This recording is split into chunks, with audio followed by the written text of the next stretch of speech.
আরে দেশই চালাইতে পারি না বেটা ঈদে, তুই বিদেশ লুই আইসস। আমি তো ইন্ডাস্ট্রিকে ভালোবাসি, ইন্ডাস্ট্রিকে বাঁচানোর জন্য ছবি বানাচ্ছি। আমাদের ইন্ডাস্ট্রিতে ভালো কোনো হিরো নাই, যদি থাকতো তাহলে আজকে সিনেমা জমজট থাকতো, তাহলে 1300-1400 হলের থেকে বাড়তো, কমতো না। সত্য বলছি না মিথ্যা বলছি আপনারা বিবেক দা বুঝে নেন যে আমার কথা রাইট না রং। বাংলাদেশরা ছবি রিলিজ করবে না, 60টা হল থেকে 100টা হল আন, দেখি কার বাপের কতটা ক্ষমতা আছে দেখি।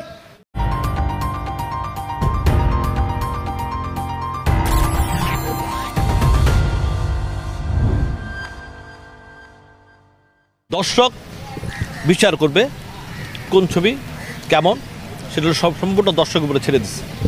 এখন আমি তো ইন্ডাস্ট্রিকে ভালোবাসি, ইন্ডাস্ট্রিকে বাঁচানোর জন্য ছবি বানাচ্ছি। এখন আজকে আমাদের ইন্ডাস্ট্রির অবস্থা তো কী অবস্থা এটা সবাই জানেন। আজকে বাংলাদেশে যদি কোনো ভালো নায়ক থাকতো তাহলে আজকে ইন্ডাস্ট্রির এই অবস্থা হইতো না, আমরা 2 ঈদ কেন্দ্রিত হইতাম না। বাংলাদেশে কোনো ভালো হিরোই তো এখন নাই বর্তমানে, যেই কারণে আমাদের ঈদ ছাড়া আমরা ছবি রিলিজ করতে সাহস পাই না। যদি ওই ধরনের হিরো থাকতো তাহলে ঈদ ছাড়া রিলিজ হইতো। একমাত্র ঈদ ছাড়া ছবি রিলিজ করে অনন্ত জলিল সাহেব, আমি যাকে দেখছি, এরা আমার সাথে সবাই আপনার একমত। অনন্ত জলিল সাহেব ছাড়া, ঈদ ছাড়া এখন ইদানিং এই 7-8 বছর ধর কারো সাহস নাই ছবি রিলিজ করার। অতএব আমি মনে করি এই ইন্ডাস্ট্রিতে, আমাদের ইন্ডাস্ট্রিতে ভালো কোনো হিরো নাই, যদি থাকতো তাহলে আজকে সিনেমা জমজট থাকতো, তাহলে 1300-1400 হলের থেকে বাড়তো, কমতো না। আমার দরকার নাই, আমরা এখানে 300-400-500 হল দেখছি, তো সেগুলো আজকে ভেঙে টেঙে আজকে পজিশন 10-12টা হল আছে, আর আমরা সব কিছু মিলে হল আছে, বড় টাইপের হল আছে 40টার মতো। এই 50-60টা হল আছে, এই 50-60টা হল দিয়ে সিনেমা কখনোই চলে না, সিনেমা কখনোই আসে না। আর সিনেপ্লেক্সগুলো আছে আমাদেরকে একটু বাঁচায় রাখছে। আজকে ওটিটি আর ডিজিটাল যদি আজকে না থাকতো তাহলে ইন্ডাস্ট্রিটা বহুত আগেই তালা পড়ে যেত, বহুত আগেই তালা মেরে যেত। যাই হোক, এখন আমি রিভেঞ্জটা বানাচ্ছি। ইন্ডাস্ট্রিকে দর্শকের কাছে অনুরোধ করব যে আপনারা আমাদেরকে ইন্ডাস্ট্রিকে বাঁচানোর জন্য সাপোর্ট করেন। আমরা 2-4টা হিরো থাকলে হয়তো কোনো সময় আমরা ইচ্ছারা ছবি রিলিজ হতে পারে, ইন্ডাস্ট্রি আবার জেগে উঠতে পারে। ইন্ডাস্ট্রি জাগার মতো কোনো হিরো বাংলাদেশে আপাতত নাই। যদি থাকতো তাহলে প্রতি সপ্তাহে না হলে 2 সপ্তাহ পর পর তার একটা করে ছবি রিলিজ হতো, ঠিক আছে।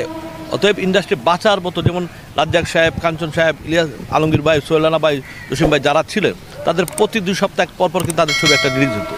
সেই হিরো এখন বাংলাদেশে নাই। এটা আমি সত্য বলছি না মিথ্যা বলছি আপনারা বিবেক দা বুঝে নেন যে আমার কথা রাইট না রং।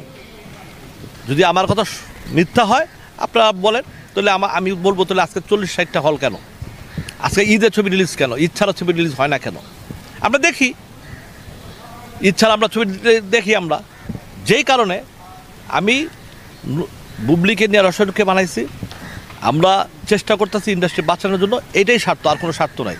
আর সিনেমা যেটাই রিলিজ হোক, সবাই সিনেমা দেখুক, সব ছবি দেখুক, সেটাই আমি চাই। লেডি অ্যাকশন না, অ্যাকশন মুভি। বুবলির অ্যাকশন আছে, চমৎকার অ্যাকশন ছবি, রওশনের অ্যাকশন আছে, এমন 2টা মিলা আপনার সিনেমাতে খালি দাম দাম দাম। একটা ছবি বানাইছিলাম, আপনাদের মনে আছে? ছবির নাম শুটার। হ্যাঁ, সেই শুটার ছবিতে খালি ধামাধাম, গোলাগুলি গোলাগুলি গোলাগুলি ধাম ধাম দেখছেন, মানে 7টা না 8টা ফাইটই করছি।